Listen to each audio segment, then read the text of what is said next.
Oke, kita mulai dulu aja perkuliahannya. Selamat pagi. Assalamualaikum warahmatullahi wabarakatuh. Waalaikumsalam.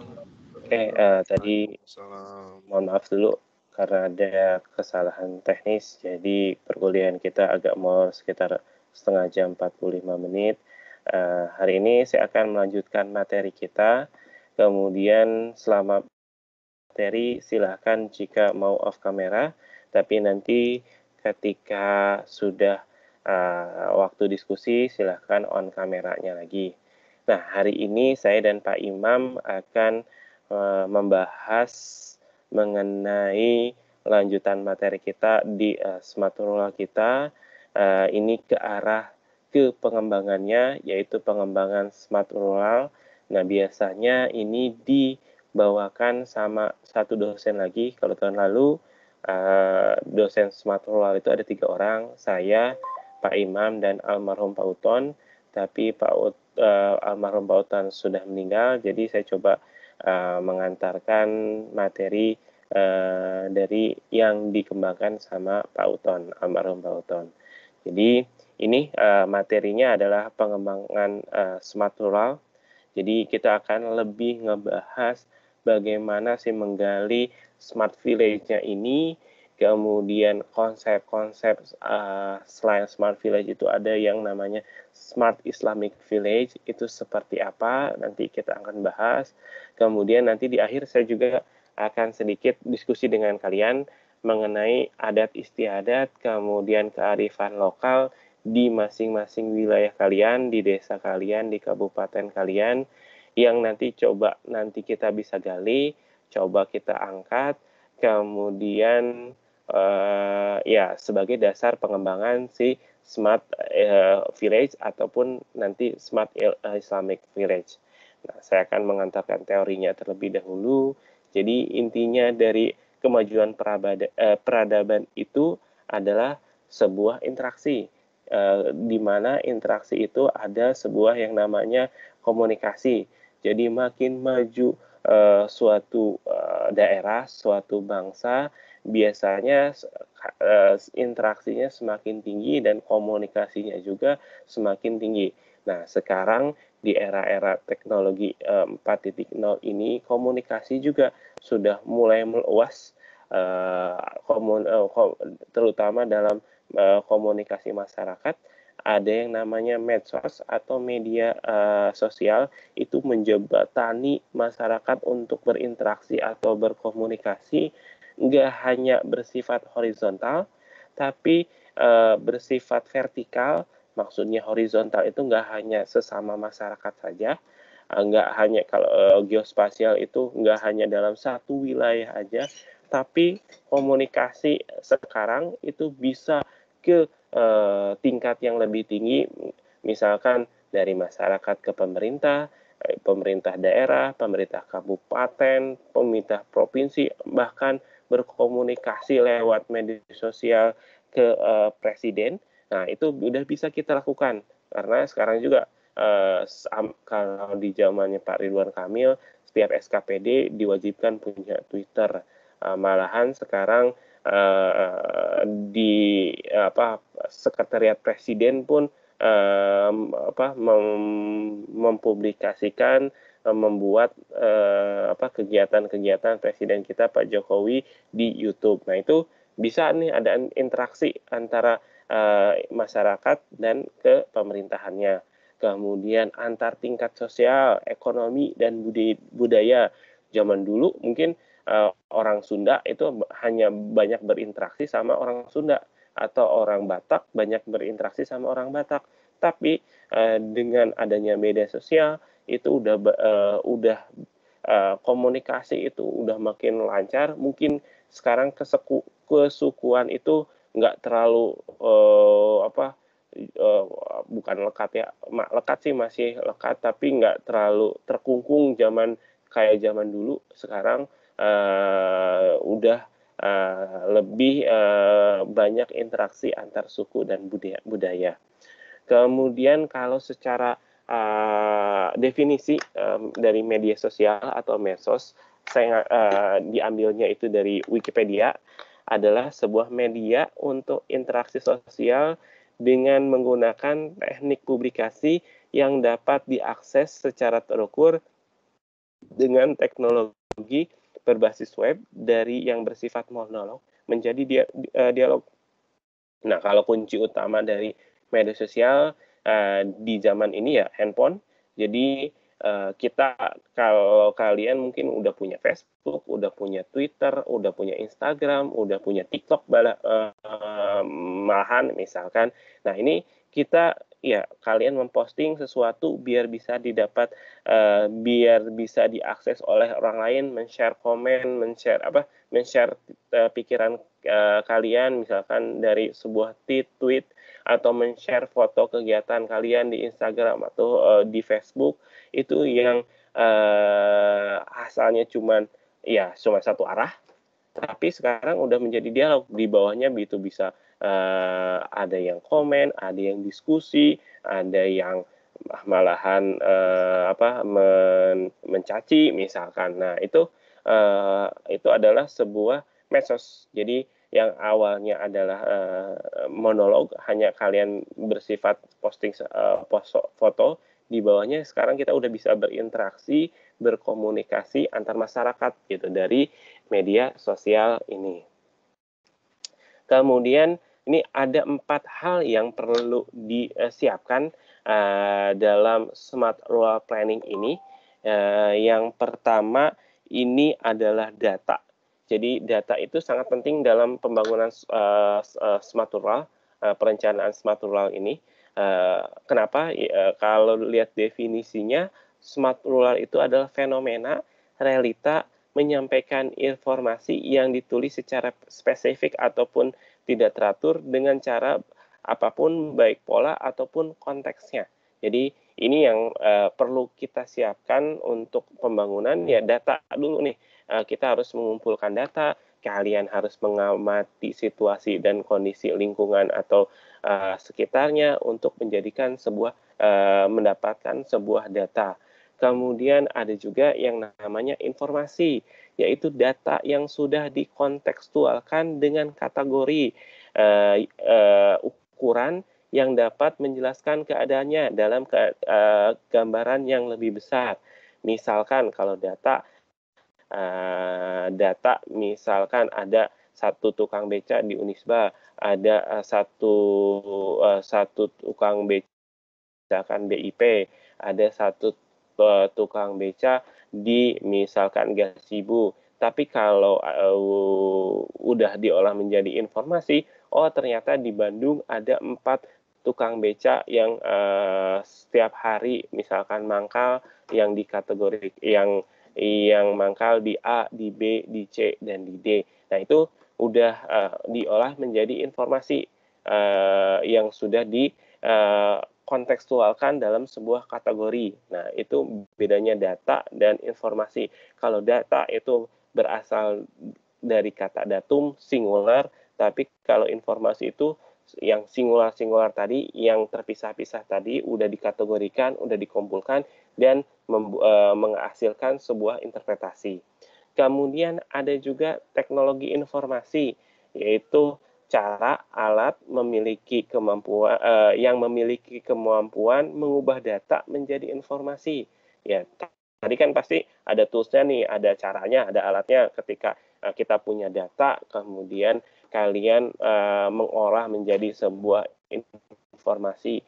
Nanti misalkan kalian di studio 2 atau di studio 3, kalian mengumpulkan data ke lapangan, survei, dan lain-lain, kemudian kalian olah menjadi menggunakan analisis, ada analisis kependudukan, ada analisis kesesuaian lahan, ada analisis misalkan ekonomi. Nah, itu tools-toolsnya biar menjadi sebuah informasi. Nanti informasinya seperti apa di studio 2, studio 3. Nah, seperti itu. Kemudian yang terakhir adalah knowledge. Knowledge adalah dinamika pemahaman dan pengetahuan seseorang yang mengungkapkan segala pemahamannya termasuk norma yang dimilikinya, kemudian dievaluasi melalui masukan baru dari lingkungan yang cerdas. Jadi kumpulan-kumpulan dari informasi yang ada itu menjadi sebuah ilmu pengetahuan. Nah, itu kumpulan-kumpulan dari tadi data diolah menjadi informasi, informasi yang banyak, itu kita bisa menjadikan sebuah knowledge.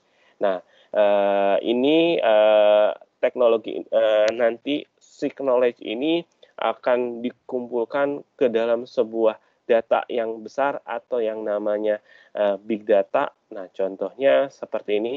Apa sih yang dinamakan big data di sistem informasi perencanaan?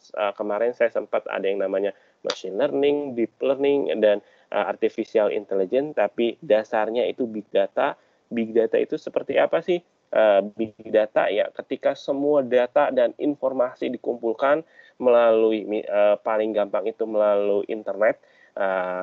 Itu nanti ketika data itu udah banyak, volumenya itu yang besar, kemudian ragamnya itu juga banyak, apakah terstruktur ataupun tidak terstruktur, kemudian kecepatan data untuk perubahan atau input data juga sangat banyak. Nah, itu yang dinamakan big data. Nah, dari big data ini nanti bisa kita gali, kita searching, kita dalami dari data-data yang banyak, data-data yang beragam, data-data yang masuknya sangat cepat. Nanti oleh yang namanya data scientist itu bisa kita gali menjadi sebuah knowledge atau ilmu pengetahuan. Nah, ini yang lagi sangat berkembang di dunia itu adalah ini, karena data kita di internet dari tahun 2000-an sampai sekarang itu udah banyak banget, mungkin ribu-ribu atau per juta-juta tera kalau dimasukkan di hard disk. Nah, tapi dari yang berjuta-juta tera kegiatan internet kita, ya dianalisis itu sama si data scientist, nanti baru dihasilkan knowledge atau ilmu-ilmu yang atau pengertian yang baru. Nah, kalau lihat definisi lagi, ada definisi yang namanya smart planning dan definisi yang namanya smart village. Smart planning adalah penggunaan kemajuan IT dalam proses penyusunan rencana mulai pengumpulan informasi, penyusunan analisis, pengambilan kesimpulan, sampai pengambilan keputusan dan simulasi akibat pengambilan keputusan yang dapat dikomunikasikan kepada semua stakeholder, apakah masyarakatnya, pengusaha atau pemerintah, kemudian secara cepat dan tepat waktu. Nah, kemarin udah sempat saya dijelaskan juga ketika di perkuliahan lain bagaimana kalian membangun sebuah model itu kalian harus mengamati dulu keadaan di real world-nya, di dunia nyata. Setelah data dan informasi itu dikumpulkan, sama dianalisis, kemudian setelah dianalisis itu kalian mengambil keputusan, dan ketika saya bicara sistem dinamis, itu juga kita melakukan simulasi gimana sih kalau kalian mengambil kebijakan A, nanti implikasinya terhadap masyarakat seperti apa, terhadap pengusaha seperti apa, terhadap pemerintah seperti apa. Kalau hasil simulasinya misalkan nanti berdampak buruk, ya kita simulasikan lagi, kita ulangi lagi. Nah, kalau kita ulangi lagi berarti itu menjadi model dinamis tuh. Kita ulangi lagi diambil lagi datanya, dianalisis lagi, diambil kesimpulan lagi, disimulasikan lagi. Kalau simulasinya memang sudah bagus, baru nanti kita komunikasikan. Nih, saya punya kebijakan ini nih dari pemerintah. Nanti untuk pengusaha ini nanti akan dampaknya seperti ini. Pengusaha harus seperti ini, ataupun masyarakat juga berkewajiban seperti ini. Nanti dampaknya seperti apa? Nah, itu adalah sebuah perencanaan yang pintar atau yang namanya smart planning. Ada juga yang namanya smart village. Smart village adalah perkampungan pedesaan yang mampu menjaga nilai-nilai kearifan lokal dalam memanfaatkan sumber daya lingkungannya untuk memenuhi kebutuhan kesejahteraannya secara lestari dan berkelanjutan. Kalau bahasa kerennya itu sustainable development, pembangunan yang berkelanjutan. Nah, cuman kalau di desa ini yang ditonjolkan itu adalah nilai-nilai kearifan lokal. Mungkin ini nilai-nilai kearifan lokal ini ada sebuah nilai yang mungkin lebih maju atau orang-orang desa itu lebih paham dibandingkan orang-orang di kota. Ada nilai-nilai norma-norma atau value-value yang ternyata lebih maju orang desa dibandingkan kota. Nah, itu nanti yang saya ingin kalian coba mengeksplor di diskusi, itu nilai kearifan lokal. Bagaimana sih sebuah nilai kearifan lokal di desa-desa kalian, di kabupaten kalian, yang unik, yang berbeda dari masyarakat yang ada di kota, misalkan kalau di Bandung, kota besar, atau di Jakarta, yang mungkin nilai kearifan lokalnya yang udah agak sedikit tersisih ataupun hilang gitu. Nah, ini Smart Village. Jadi di Smart Village itu yang ditonjolkan, yang diutamakan itu dari nilai kearifan lokal ini. Kemudian arif dan bijak menerapkan aturan atau tradisinya atau primbonnya, bagaimana dalam mengelola sumber daya alam yang terbatas, dalam membuka lahan atau membangun bangunan-bangunan baru. Ya, pasti kan nanti ada, kalau kita menerapkan konsep Smart Village, pasti kan ada pembangunan nih. Nah, bagaimana si pembangunan itu tetap berpegang teguh terhadap tradisinya, tidak melanggar sesuatu, kemudian bisa misalkan mengelola sumber daya alam ya, karena di desa itu terbatas ya harus dikelola dengan baik ketika kita membuka lahan atau pembangunan baru. Nah, misalkan yang unik-unik di desa-desa itu biasanya ada hutan-hutan larangan. Nah, hutan-hutan yang nggak boleh secara turun menurun atau secara adat yang nggak boleh dibangun. Nah, mungkin juga zaman dulu ada maksudnya kenapa adanya hutan larangan. Nah, biar mungkin para tetua, para leluhur itu ingin mempertahankan keasrian atau keindahan lingkungannya. Nah, tapi kalau sekarang ya pemerintah uh, meng apa mengkategorikannya hutan larang mungkin untuk menjaga perlindungan daerahnya itu menjadi namanya hutan lindung. Nah, kalau waktu zaman dulu itu hutan larangan, tapi pemerintah sekarang bikin yang namanya hutan lindung. Sama-sama, dua-duanya sifatnya yaitu hutannya nggak boleh diganggu gugat. Ya, tujuan utamanya mungkin sama juga sama para leluhur juga, yaitu nggak boleh biar si daerah itu terjaga kelestariannya. Nah, tapi kan beda tuh, ada secara peraturan, ada secara adat istiadat. Nah, yang uniknya juga kadang-kadang yang ditaati masyarakat itu kalau di desa itu lebih taat terhadap kearifan adat istiadat, kayak misalkan nggak boleh menebang atau nggak boleh mengambil hasil bumi dari hutan larangan dibandingkan dengan hutan lindung. Nah, itu yang nanti kita coba diskusikan, yang bisa menjadi bahan diskusi yang menarik juga. Nah, ini ada landasan ICT yang kuat untuk membangun smart rural development. Jadi ada sedikit landasan-landasan, ada 5 poin yang kita harus perhatikan dalam pembangunan desa ini. Yang pertama ya, kita juga nggak boleh tutup mata bahwa memang jaringan itu sangat penting untuk zaman sekarang.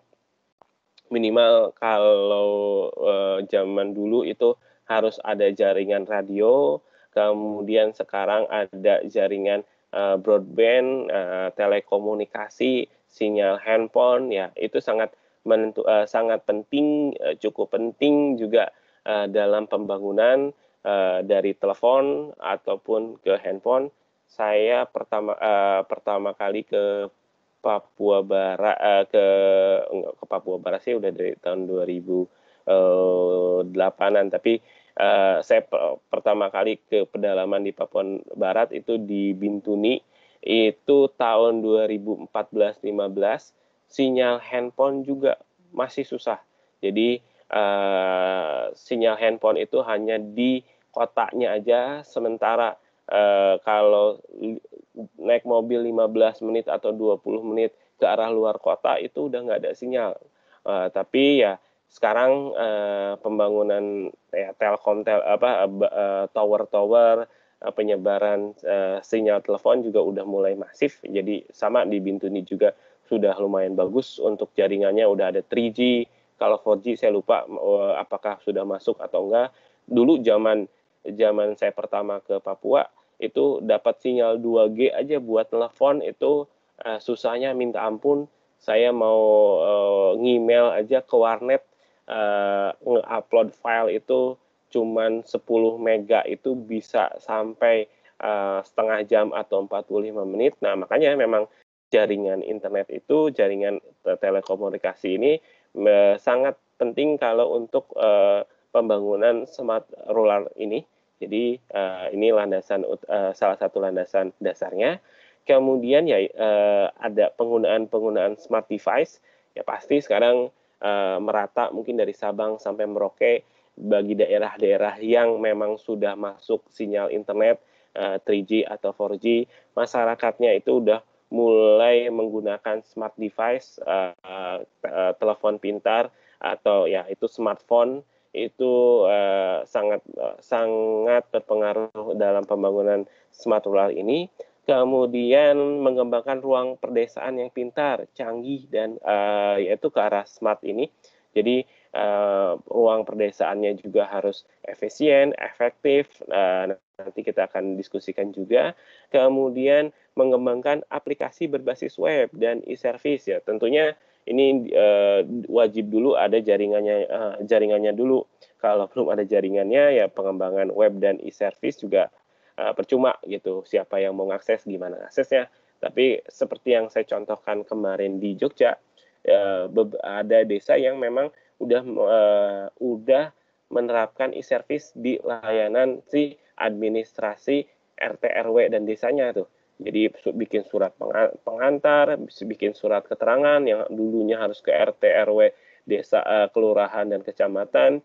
Udah ada beberapa desa di Indonesia yang semuanya tinggal ngakses internet, udah dalam bentuk web atau e-service, ya udah tinggal kita follow up aja, nanti lihat di internet, nggak usah kita harus datang ke setiap rumah RT RW ataupun kelurahan.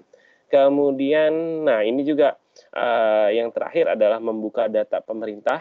Jadi ya keterbukaan data ini sangat penting. Malah udah dibikin undang-undang atau peraturan pemerintahnya, saya agak lupa, tentang keterbukaan data pemerintah. Nah, jadi kalau dulu kita survei studio nih ke kabupaten kota atau ke desa-desa, ya agak susah untuk minta data ke desa atau kelurahan, karena apalagi misalkan data keuangan nih. Nah, karena mungkin sensitif tentang keuangan. Nah, ini yang sekarang udah mulai digalakan sama pemerintah.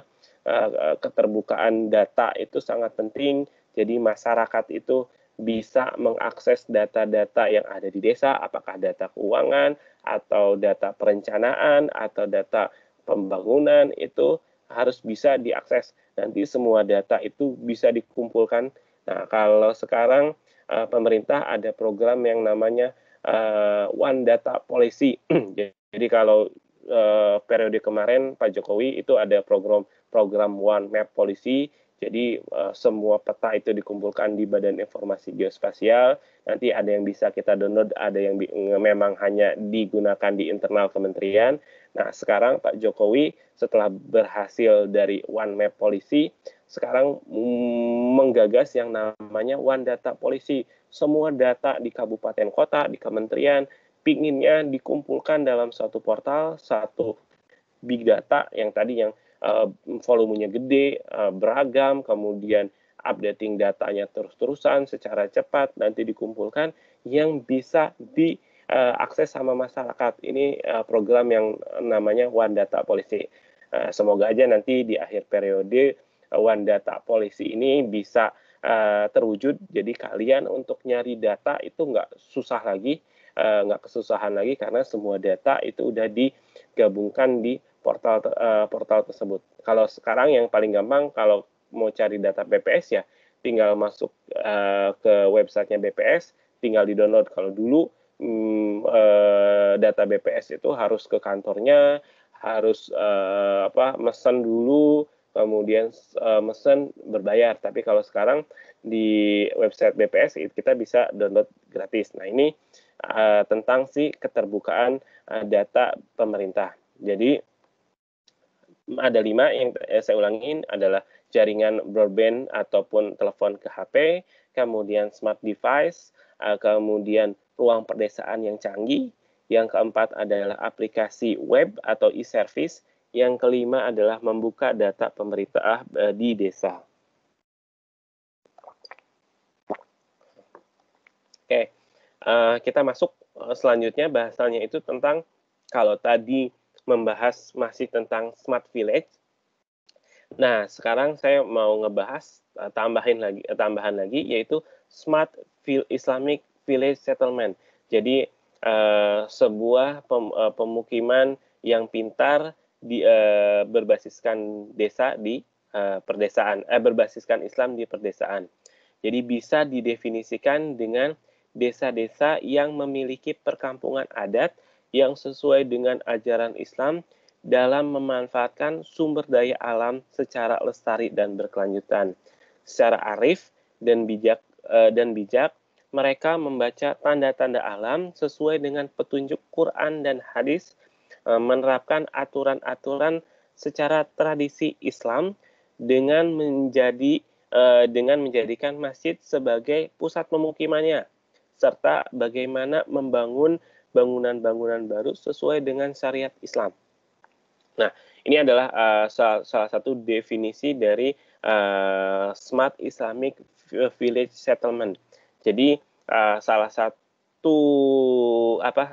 satu ciri desa Islam atau pemukiman Islam biasanya orang-orangnya itu mereka bisa membaca memanfaatkan sumber daya alam ya pasti secara lestari dan berkelanjutan. Salah satu prinsipnya manusia diturunkan ke muka bumi oleh Allah Subhanahu wa taala adalah menjadi khalifah, pemimpin dan menjaga di permukaan bumi. Kemudian salah satu cirinya itu biasanya perkampungan Islam itu orang-orangnya pintar dalam membaca tanda alam nih. Nanti saya akan jelaskan bagaimana prinsip-prinsip kota Islam. Nah, sama ini biasanya masyarakatnya itu membaca tanda alam, apakah lihat lingkungannya, oh di sini panas, berarti nanti pemukimannya seperti apa, fisik bangunannya seperti apa. Oh di sini misalnya konturnya landai, nanti jenis pemukiman bentuknya seperti apa. Oh di sini daerahnya misalkan padang pasir atau bertopografi, pasti nanti ada penyesuaian-penyesuaian mengenai bentuk pemukimannya. Kemudian yang sesuai dengan Quran dan hadis juga nih, menerapkan Quran dan hadis. Nah, seperti kemarin ada salah satu penelitian dari kakak kelas kalian meneliti di sebuah pesantren di Tasikmalaya, di Suryalaya. Ternyata pembangunan tata letak dari pesantren Suryalaya itu ternyata ada polanya, dan polanya juga memang bernafaskan Islam. Saya agak lupa seperti apa detailnya, tapi penentuan di mana itu masjid, di mana itu lokasinya, misalkan madrasahnya, tempat belajarnya, di mana lokasi misalkan tempat tidur,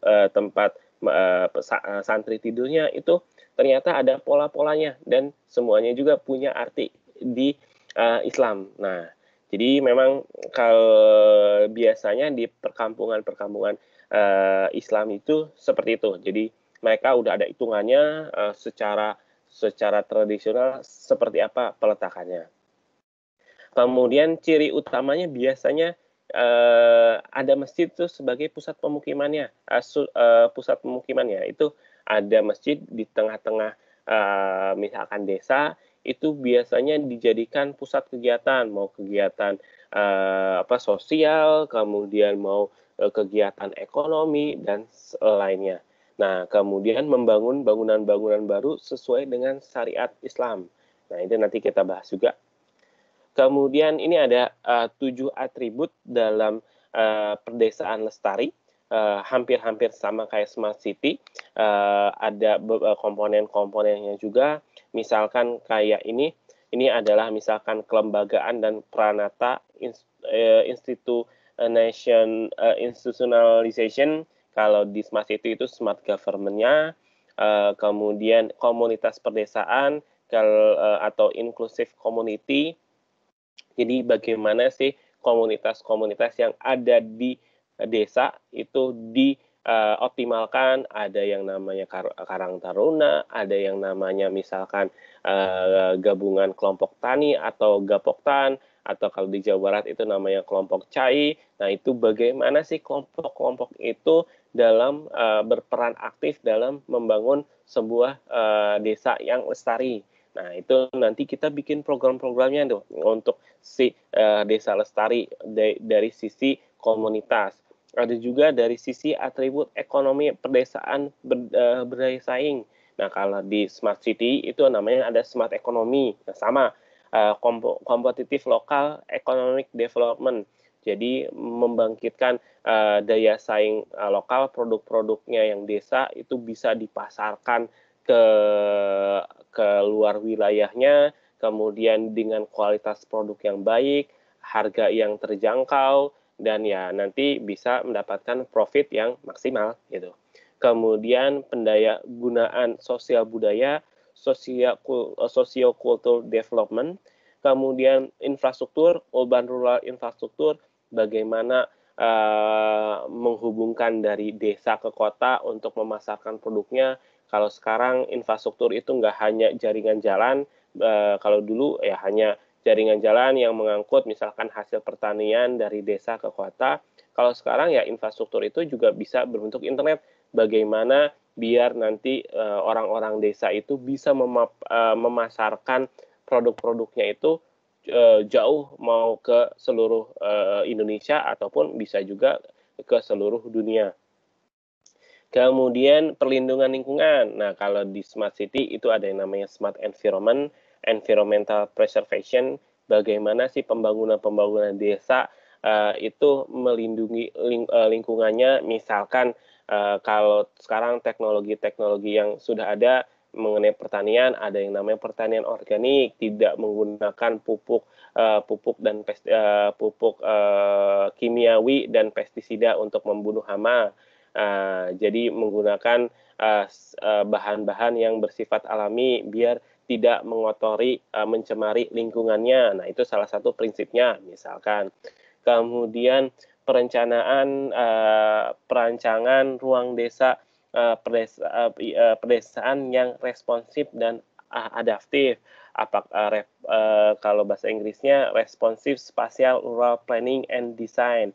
Bagaimana kita mendesain bentuk-bentuk ruang yang ada di desa itu bisa ya responsif dan adaptif. Oh, misalkan mau membangun desa tangguh bencana, jadi kita mengalokasikan misalkan pembangunan misalkan lapangan bola, lapangan voli, tapi bisa dijadikan juga nanti sebagai tempat evakuasi bencana. Nah, itu jangan sampai kita bikin nanti desain misalkan ruang terbukanya lapangan bola atau lapangan voli, tapi masih di zona-zona yang daerah bencana. Ya, kalau masih ada di daerah zona bencana, ini nanti nggak bisa dijadikan tempat evakuasi. Nah, berarti nanti perencanaan untuk ngebangun misalkan lapangan bolanya itu harus ada di luar zona yang aman, di luar zona yang bencana, di daerah yang aman, buat nanti kalau ada bencana ya bisa secara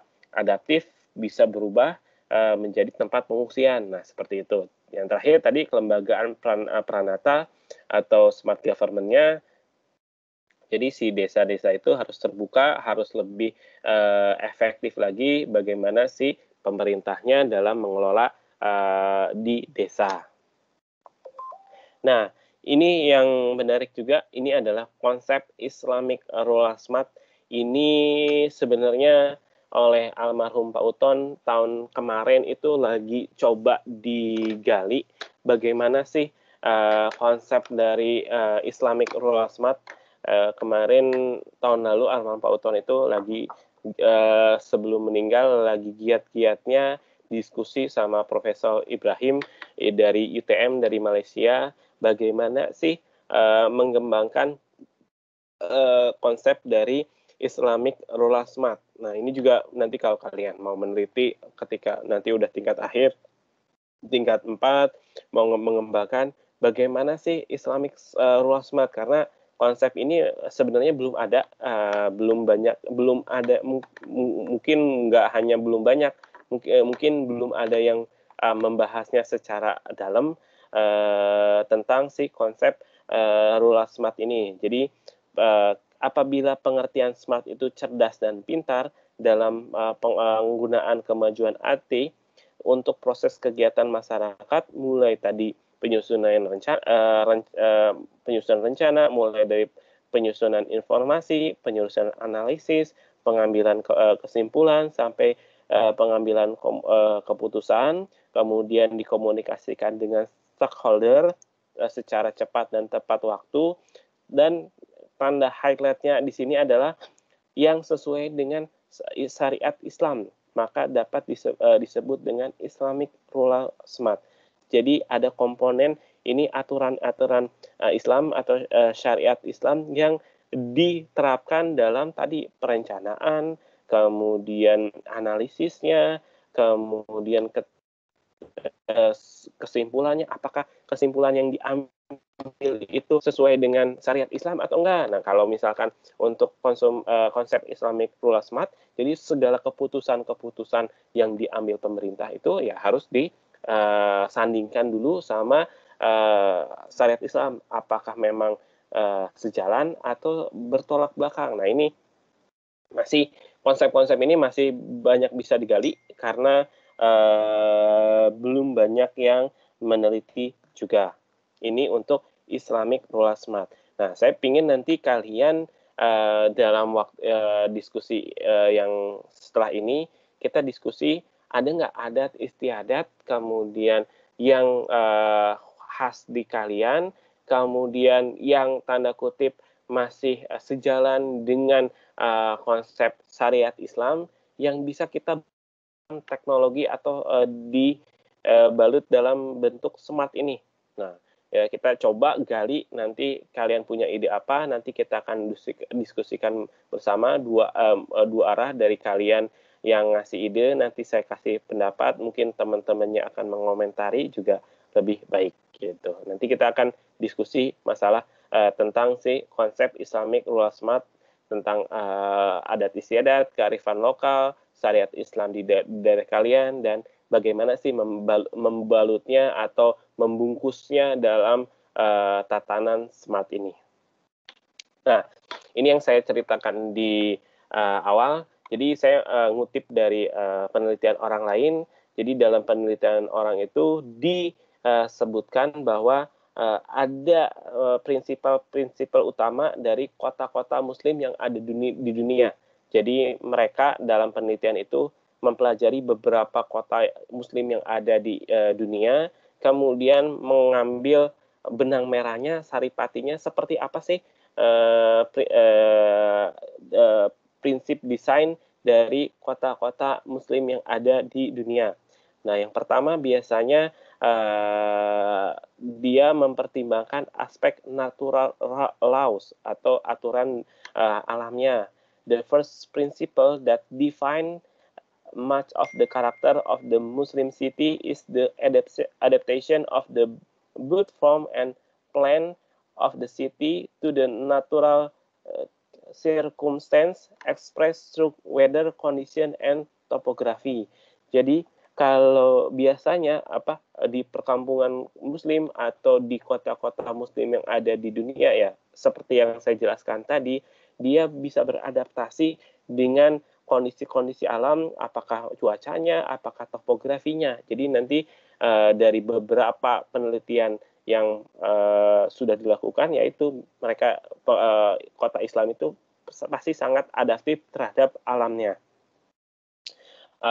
Nanti terlihat dalam courtyard-nya atau terasenya ataupun jalannya seperti apa atau tamannya seperti apa. Nah, itu terlihat mereka sangat adaptif dengan alamnya. Kemudian religious and cultural belief. Biasanya ciri-ciri kota Muslim itu adalah orang-orangnya itu religius, taat terhadap ajaran agama, kemudian memegang teguh nilai-nilai kultural mereka.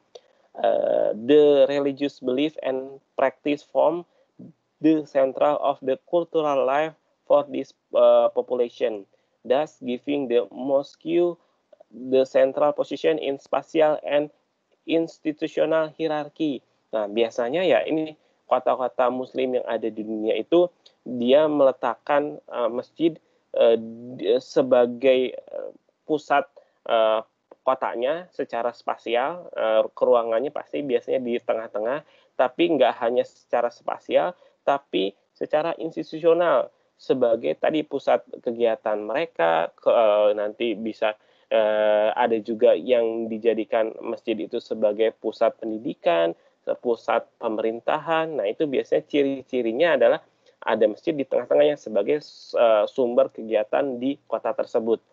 The cultural belief separating the public and private lives regulated the spatial order between uses dan area. Nilai-nilai kultur itu biasanya dijadikan pemisah antara kepentingan publik dan privat. Kemudian, thus the town plan consisted of narrow street and the cul-de-sac separating private and public domain.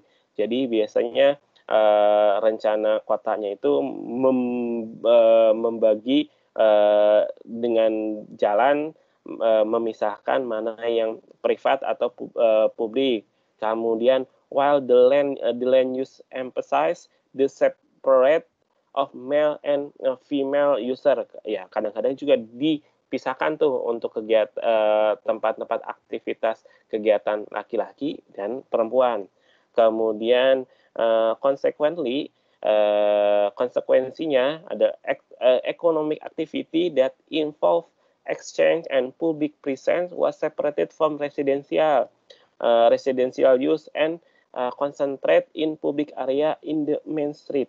Jadi biasanya kegiatan-kegiatan aktivitas ekonomi yang melibatkan pertukaran dan banyak orang itu biasanya terpisah dari pemukiman, dan biasanya untuk kegiatan-kegiatan tadi aktivitas ekonomi itu ada di jalan utamanya. Nah, ini adalah salah satu prinsip desain dari kota Muslim.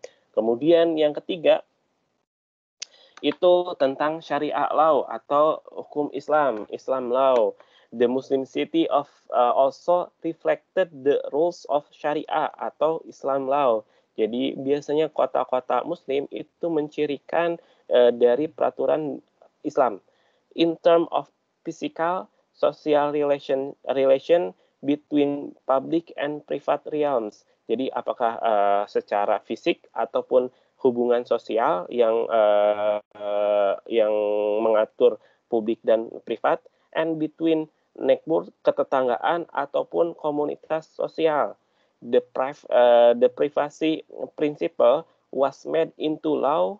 Jadi hukum privat itu diubah menjadi sebuah aturan which sets the height of the wall above the height of the camel rider. This as well as the law of the property right, example, were all factor determined from of the Muslim city. Jadi ini adalah aturan-aturan yang memisahkan antara kepentingan publik dan kepentingan pribadi ataupun privat. yang diambil dari aturan Islam atau syariah Islam. Tadi bersumber ke Al-Quran ataupun hadis. Nah, biasanya ciri-ciri kota Islam itu aturan-aturannya itu yaitu sumbernya Quran dan hadis. Kemudian yang keempat adalah social principle. The social organization of the urban society was based on social grouping, sharing the same blood, ethnic origin, and cultural perspective.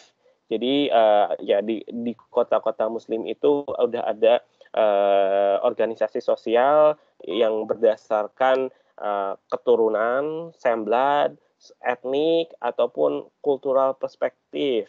Kemudian development was therefore directed toward meeting the social need, especially in terms of kinship, solidarity, and religious practice. Kemudian ada grup-grup seperti kalau Arab, Moors, Jews, atau Andalusia, Turkis, ataupun Berbers atau of the Maghrib. Ini kan penelitiannya di negara-negara Afrika. Jadi ya ini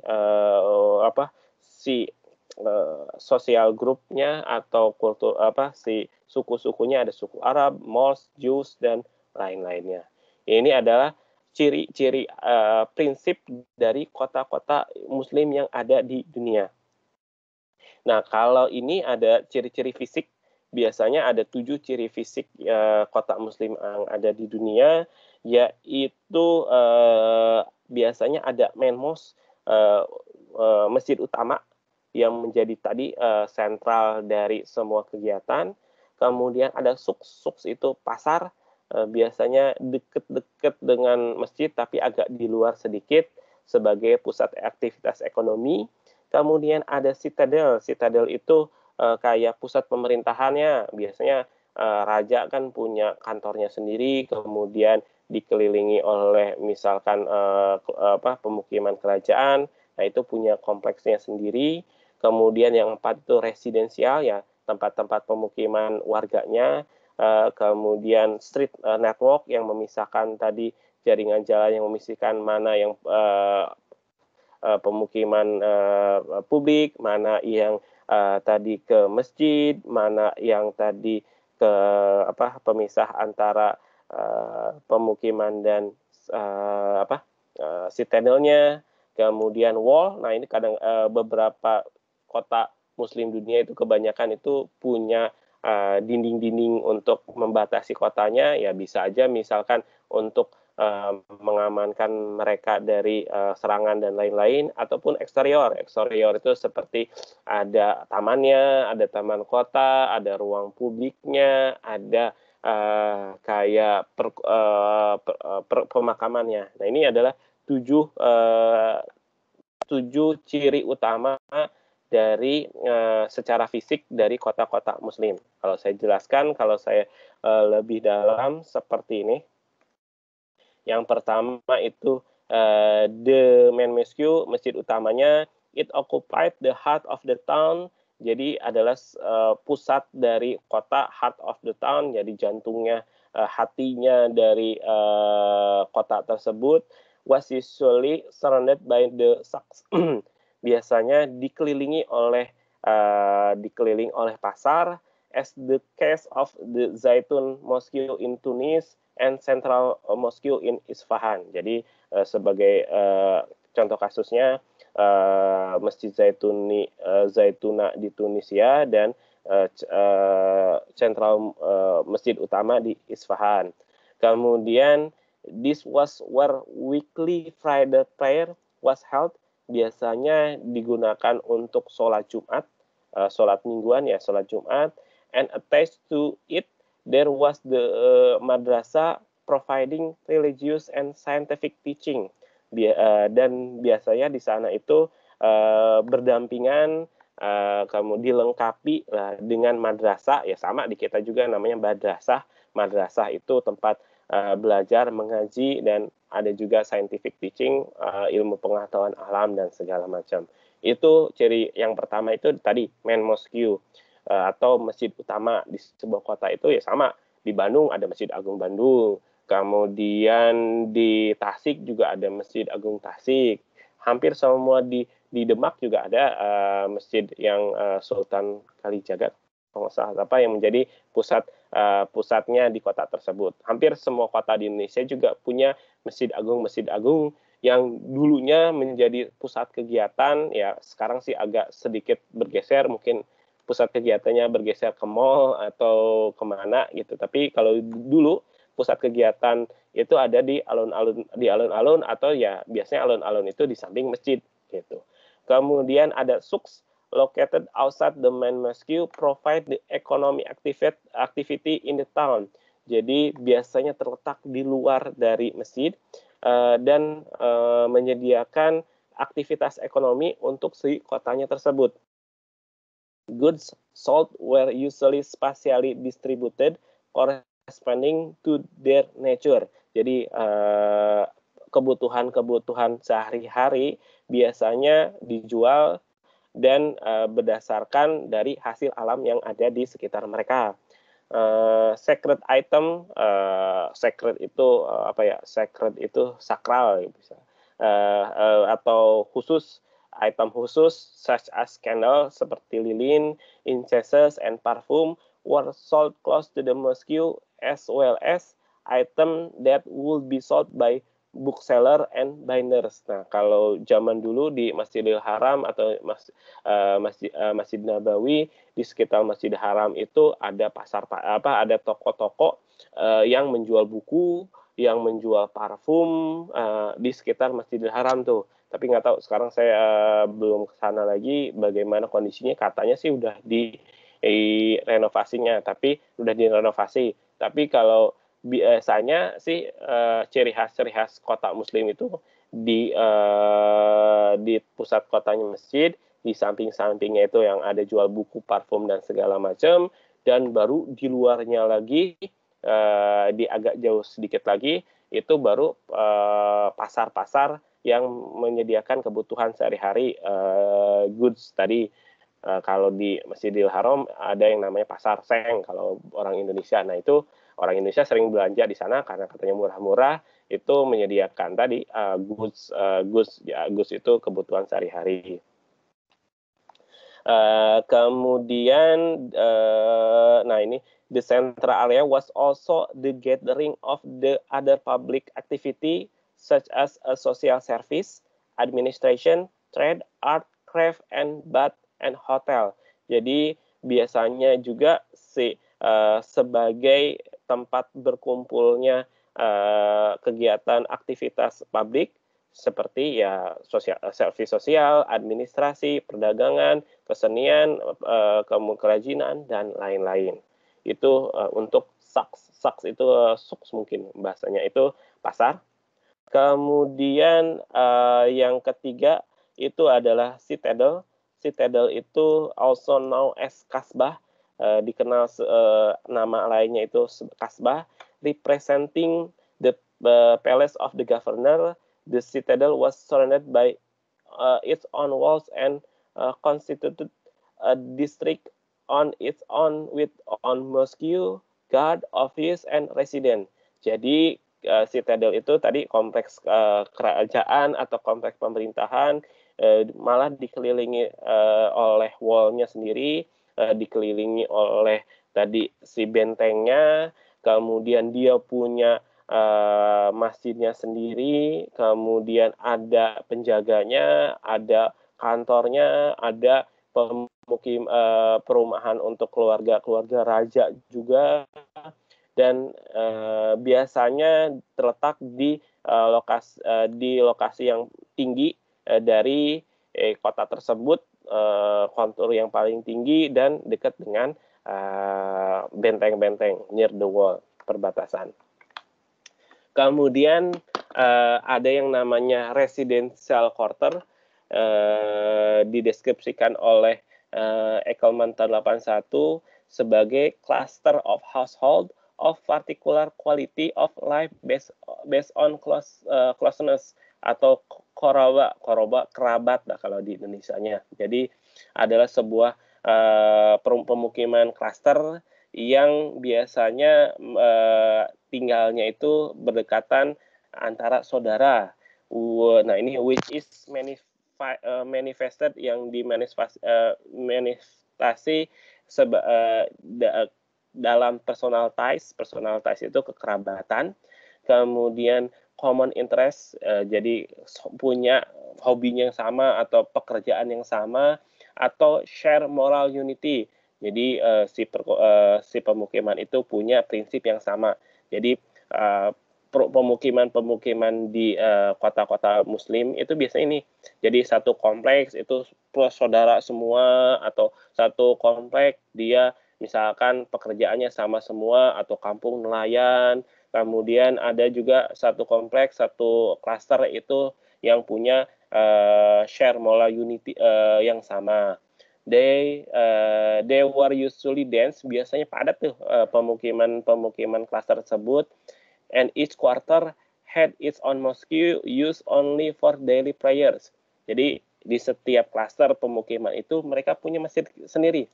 Biasanya digunakan untuk sholat sehari-hari, sholat 5 waktu, selain sholat Jumatan. Kemudian Quranic School, ya, untuk mengajar mengaji, tadi madrasah. Nah, ini juga daily prayer, Quranic School, ya, masih diterapkan di Indonesia. Di sekitar pemukiman biasanya ada masjid-masjid yang kecil yang digunakan oleh masyarakatnya untuk untuk sholat 5 waktu, kemudian untuk belajar mengaji juga masih dijalankan di Indonesia. Karena ya sama, dulu Indonesia juga banyak dipengaruhi oleh budaya-budaya dari kota Islam yang disampaikan oleh misalkan sunan-sunan, atau ada pengaruh dari Gujarat dari Arab. Nah, itu juga mempengaruhi pemukiman yang ada di Indonesia.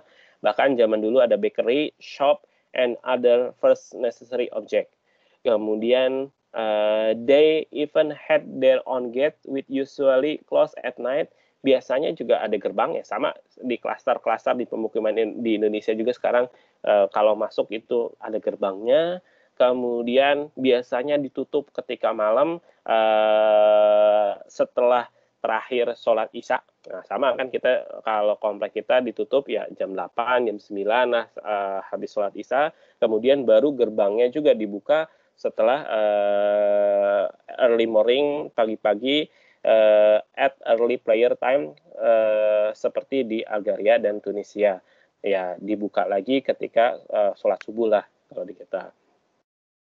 They were also ethnically organized. Jadi biasanya terorganisasi etnis-etniknya, Muslim group in quarter, kemudian Jews itu malah Kristen atau apa, saya lupa. Pokoknya ada Jews in other, so that each group could practice and celebrate its own cultural belief. Jadi meskipun itu kota Muslim, kalau ada yang tadi punya kepercayaan lain atau kultur adat istiadat lain, difasilitasi sama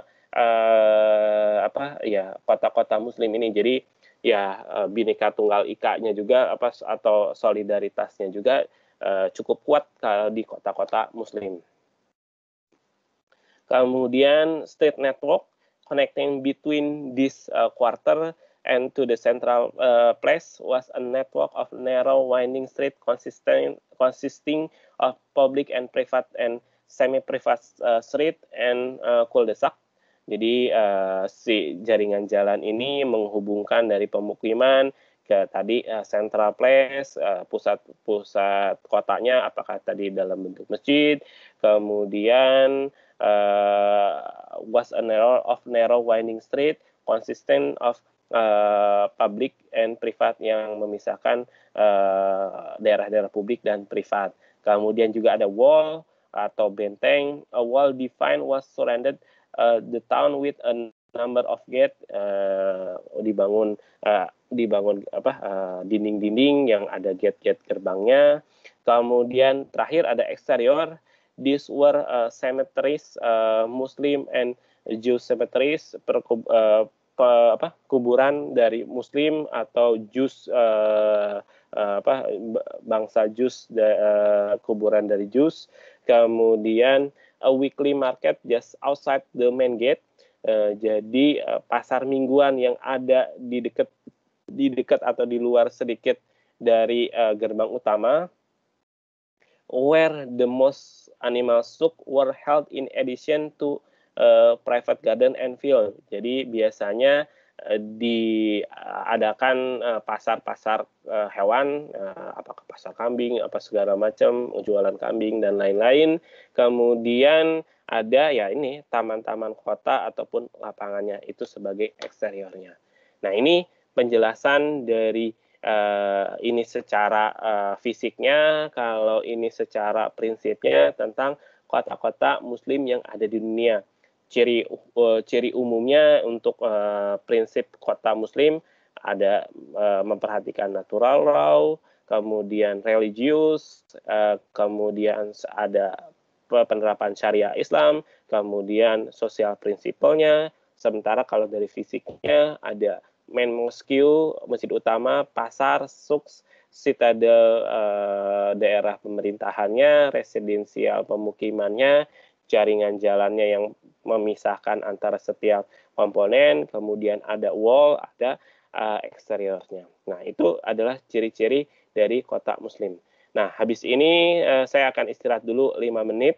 Kemudian kita punya waktu sekitar 20 atau 15 menit untuk mendiskusikan bagaimana sih kearifan-kearifan lokal yang ada di daerah kalian. Karena enaknya mahasiswa Unisba biasanya dari Sabang sampai Merauke itu ada. Nah, yang memiliki keunikan kearifan lokal atau adat istiadat sendiri, nanti kalian ceritakan, kalian sharing ke teman-temannya yang unik itu seperti apa, kemudian kalau dihubungkan dengan syariat Islam seperti apa, nah kalau kalian bungkus dengan smart itu seperti apa. Nah, ini saya akan pending dulu, sekarang 8.41, saya akan istirahat dulu sekitar 4 menit, 5 menit, nanti kita berkumpul lagi dan nyalakan videonya di 8.45.